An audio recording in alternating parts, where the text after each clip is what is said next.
Welcome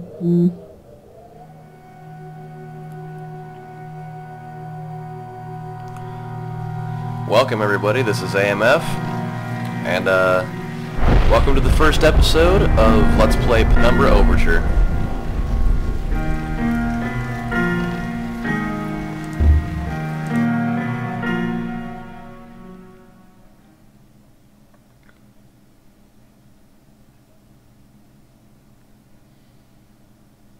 For my part in this allegory, I'm not going to make the same mistakes my father made.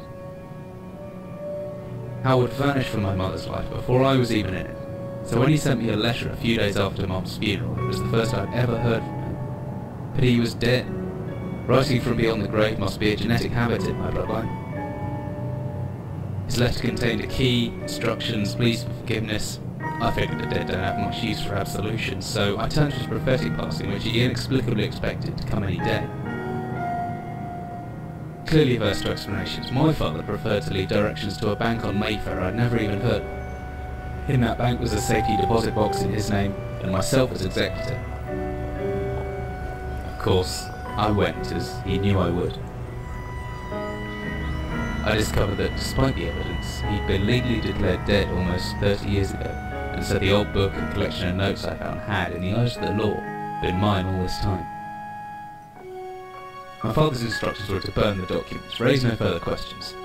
But that was his error. No man's immune to the shameful trappings of curiosity, and my humanity got the better of me. The university I taught at was world-renowned for two things: physics and linguistics. I represented the first, and the man who stood for the second was stumped by my recent acquisition. The book was indecipherable. The notes, however, showed a location somewhere in uninhabited northern Greenland. It took me almost a year to book the last flight I'd ever taken.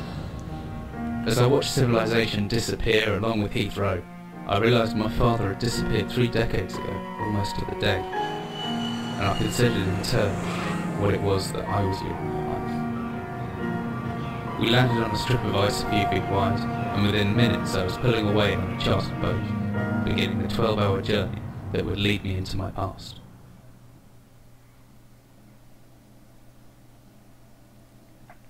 Alright, so, let's get this started, huh? Finally, we're almost docked. I'd better stow my gear. I may be far from home, but chances are I can still pick up things using the left and right mouse buttons, respectively. Here's your notebook. You're going to need that. It's going to say that he left his torch and or his flashlight in the desk, which is right here. And the emergency glow stick is going to come in handy. Use your tab button to go to the inventory screen to get the key to open the locker, and you can pry it open. And then there's batteries for your flashlight. You'll need that a lot because this game is very dark. In case you run out of batteries, you'll have a glow stick to use. I'm not going to read all the notes because a lot of them are really long and for more or less reasons unnecessary. So I will give you a little bit of time to read them, just, you know, so you can do it.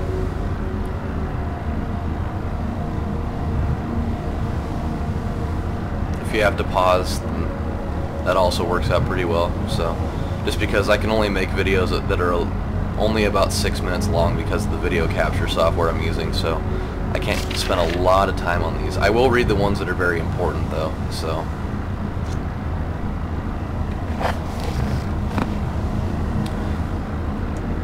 Time to head out.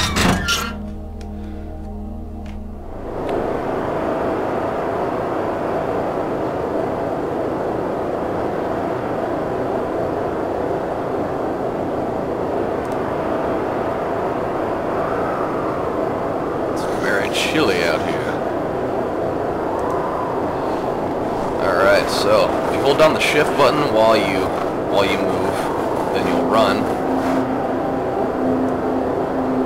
Don't forget to read all the things on the bottom. Very, very important. I will read some of them, but a lot of them come up faster than what I can read, so just a heads up there. So take this rock and drop it right here. Break all the ice off of it.